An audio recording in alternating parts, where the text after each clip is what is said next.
back into another edition of the Daft on Draft podcast. We are back with 4 episodes this week. We only squeezed in 2 last week because of the holiday schedule, but we are back with 4 this week. We got a little ambitious about how many we wanted to do over the holidays, but I was traveling. Dalton's family was still in town, and it happens. It's honestly our last chance to catch a breath. Yeah, catch a breath before the end of the season, into the pre-draft process, into the draft. So it's probably good that we only did 2 episodes last week. Anyway, we've got some playoff games by the time this episode comes out tonight and tomorrow. So we need to talk about that. But we got to talk about that. What NFL draft implications there are, what our thoughts are, betting lines, things like that. So before I do that, Dalton, how was your Christmas? First Christmas with your son? So technically the second Christmas with my son, because he was born on the 17th, but I actually do kind of say that this is the first with him because he was 6-7 days old. For that first one, he was barely a human at that point. He is definitely a little human now, running around like crazy. He actually got sick the other day, so we've been dealing with that. It's a lot going on. My wife is flying back to Portugal tomorrow, or I guess yesterday by the time that this comes out, on Monday or on Tuesday. So a lot going on, but it was really nice to see family. Christmas was crazy. Had 3 different ones. Ate a lot of food that day. But we really get locked in once the wife leaves, once the holidays are over. It's time to get back into a little bit of an eating routine as well.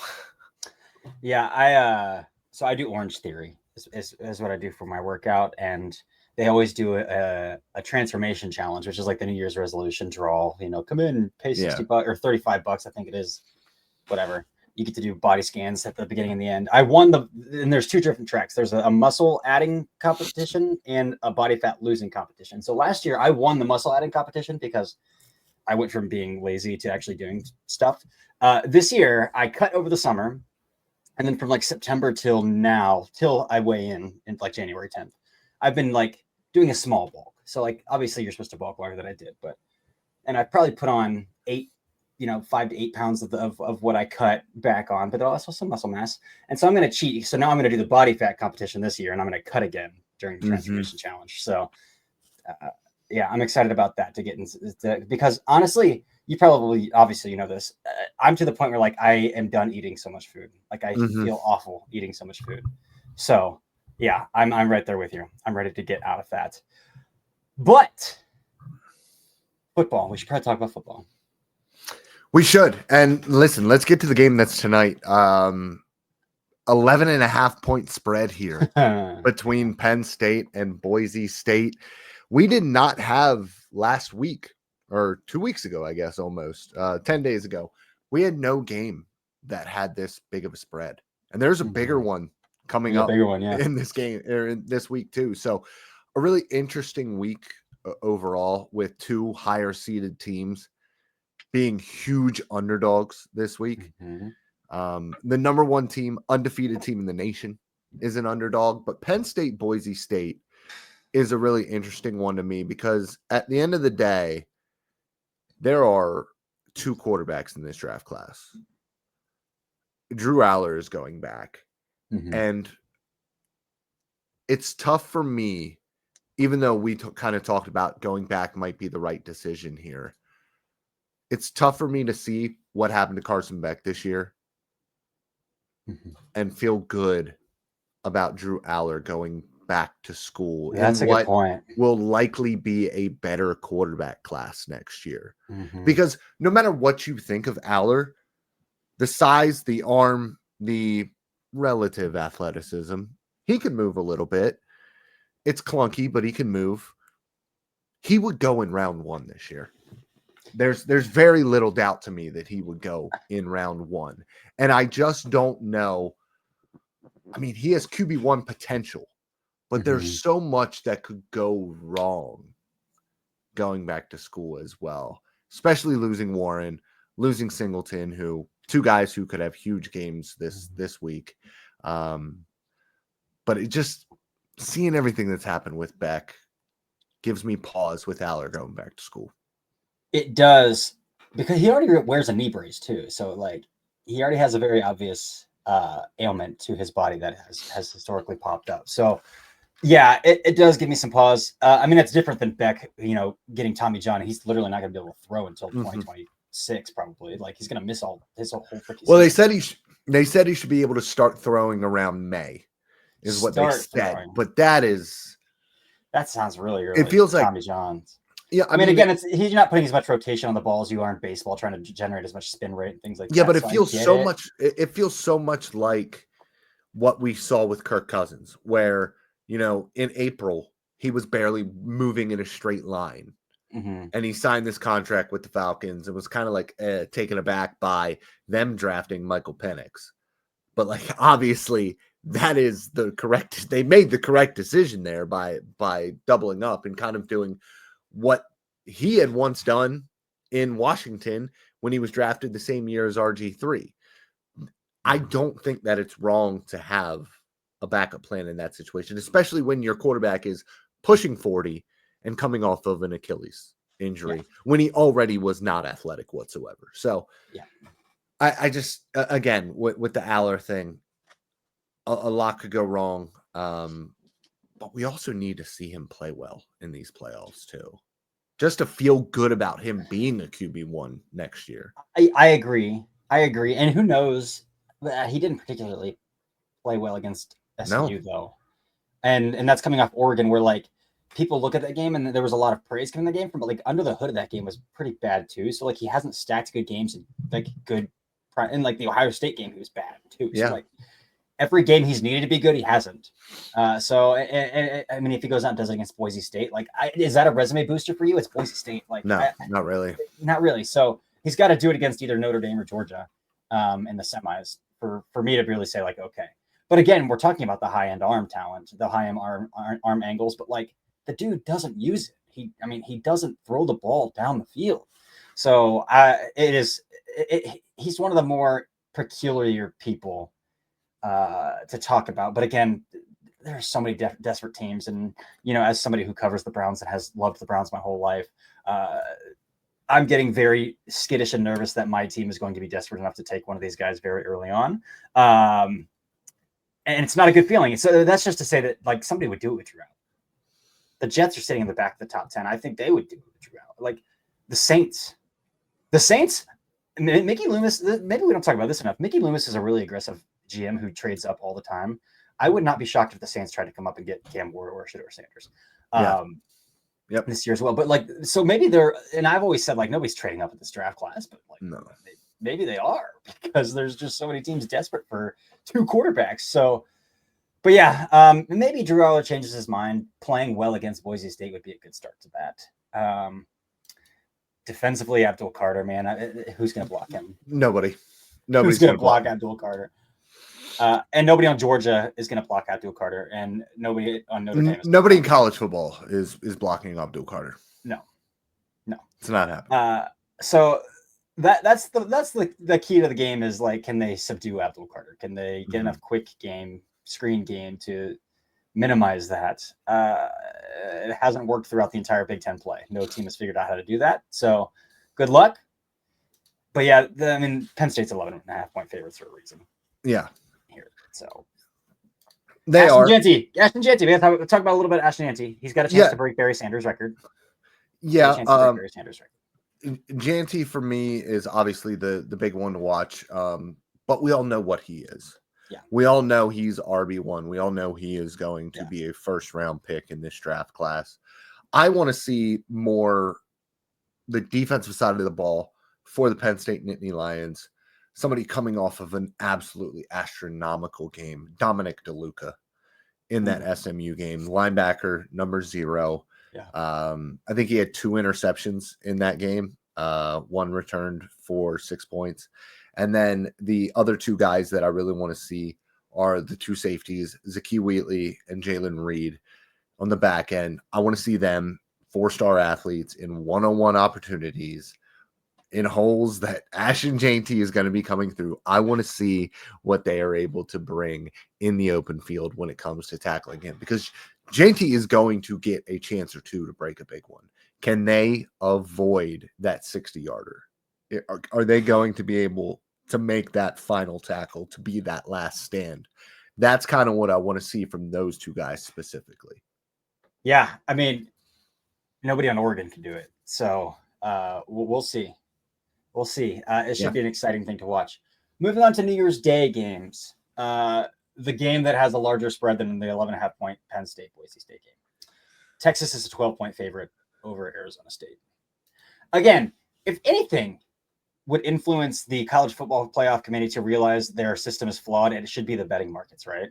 Like how much of what we do is revolving around these lines, what the betting markets set these days. Like you have your number one seed in their opening game after a first round bye as an underdog. You have two teams that had first round byes who are double-digit underdogs in the quarterfinals. Like fix that's this. How you know fix you're wrong, this, man. Yes. Yep. Fix this. Yeah. So, but yeah, Arizona State, a really fun story. Really fun story. Being a bottom feeder in the Pac-12 last year, first year in the Big 12 to come out, second year under Kenny Dillingham, who's just a heck of a coach, man. To win the Big 12, get that first round bye, and now they got Texas. So I think the betting lines say all that you should say. And as far as NFL draft prospects on Arizona State side, I think we're just talking about Scadaboo, running back. Got some Heisman votes. Shout out Cam Scadaboo. But outside of that, pretty rough on paper here head to head. Dude, I completely forgot. I completely forgot that Jeff Sims was on this football team. Yeah. He's been everywhere. Remember the hype with Jeff Sims? When he was at Georgia Tech? Yeah, I do. Yep. No, Scadaboo is really what we're looking at here. The Texas Longhorn team, that interior, man, Alfred Collins is an unbelievable run defender.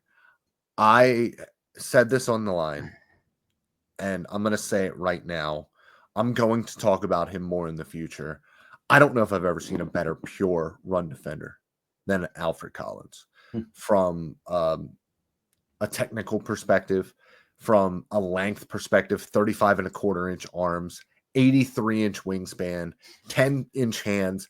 This dude is a freak on the interior. And he's quick-witted. He's exactly where you need him to be. He's able to dissect blocks at a very high level, and he just can't, for the life of him, rush the freaking passer whatsoever. And I don't understand it with those arms, how he's unable to do it, because he's a good athlete as well. He's obviously not as quick as, some of it's not at Oliver or Jeffrey Simmons explosive, but he's not a stone wall either. Like it's not Devondre Sweat, who is rushing the passer pretty well at the NFL level right now. So it's a really weird evaluation with Alfred Collins, but a great player. And that's really what I'm kind of looking for here. And then on top of that, I'm looking at Scadaboo in the open field against Andrew Makuba, who is giving up 30 plus pounds on Scadaboo probably. I want to see him flying. Well, he was against hitting him. Phil Maffa too. And that, Maffa's a big dude. Yeah. Yep. So, that'll be fun to watch. But yeah, Makuba's a missile, dude. He's a missile. So that'll be fun. I want to watch those offensive tackles. How much movement can they generate? I mean, they absolutely bullied Clemson up front last week, like Cam Williams and Kelvin Banks. Is a tall task because Clemson has some dudes up front. They do. So I'll be watching that again. Yeah. They should run for 200 yards again in this game. Yep. They should. But again, Arizona State's really well coached. So maybe they come out with a really good game plan. They can, we'll see. On paper, not looking too good. I'm going to watch my boy Matthew Golden again. He didn't really have the outburst that we thought he would against Clemson. He did have that really nice track, showed late hands on a ball that was behind him to pluck it off of his back hip. That was really, I think, his only catch of the game. So I'll be watching Matthew Golden. I'm not sure. I haven't even looked if Isaiah Bond is playing in this game or not, if he's back yet. But I'll be watching Matthew Golden. I couldn't care less about watching Quinn Ewers. for some 2026 summer scouting purposes, I will be watching Sam Levitt because that dude can run and that dude can throw the football. So I will be watching some Sam Levitt as well for future reference. But in terms of 2025 draft prospects, those offensive tackles are headlining it for me. That's it. Gunnar Helm, a little Gunnar Helm look, but we talk about him all the time. We don't need to too much. Let's get to the big one here. The big one. Ohio State, Oregon. First time around, Josh Connerly, Ajani Cornelius manhandled Jack Sawyer and JTT. And Jack Sawyer and JTT have been playing some pretty decent football. They played really well against Tennessee. Again, Tennessee's offensive line is really bad, though. So I think that's where the heart of this battle is going to lie, in that matchup right there. Tylee was pretty good in this Oregon game. I thought he was a really strong run defender in that Oregon game the first time around. The problem is Oregon just doesn't run. They do run between the tackles and they'll run the B gaps, but they really like to get the ball right inside of the tackle. And as the tackle is widening on wide zone looks, like they want to get the ball outside. And Jordan James is a really, really quick, fluid. He's a fun mover because he's somebody who can just flip his hips from north-south to east-west and explode and capture the edge. Even though I don't think that he's got like super duper long speed, he's got that initial or second level burst to be able to capture the edge and get outside. And that's really where Josh Connerly had his way with JT in this last game, was in the run game, just running JT out of rushing lanes and opening up huge gaps. For somebody who was a pretty good run defender overall, felt like JT was a little bit over his skis in this game, kind of trying to rush the passer. And some of these were on like more obvious passing down, second and long situations, but they were, getting 7-8 yard chunks on, longer down and distances in the run game. And then I think the other thing that we need to bring up for this game specifically, this was nightmare fuel for Denzel. Merkin. It sure was. Against Tez Johnson and Evan Stewart. And this was a big Evan Stewart game. Evan Stewart hasn't done a ton this year overall from a production perspective. Tez Johnson went absolutely bonkers in the Penn State game. And there is a very distinct possibility something like that can happen again in this game. I agree. I'm to the point where I don't know if Evan Stewart's going to declare or not. I think I would be surprised just because how much NIL money Oregon can throw around. Thank you, Phil Knight. Same with Tez Johnson. And again, where would you think Tez Johnson would get drafted given his size? Yeah. I mean, Tutu Atwell was second round. So he's a fifth year senior. So he's a fifth year. Okay. Yeah, he's a fifth year. Tutu Atwell second round. But 160.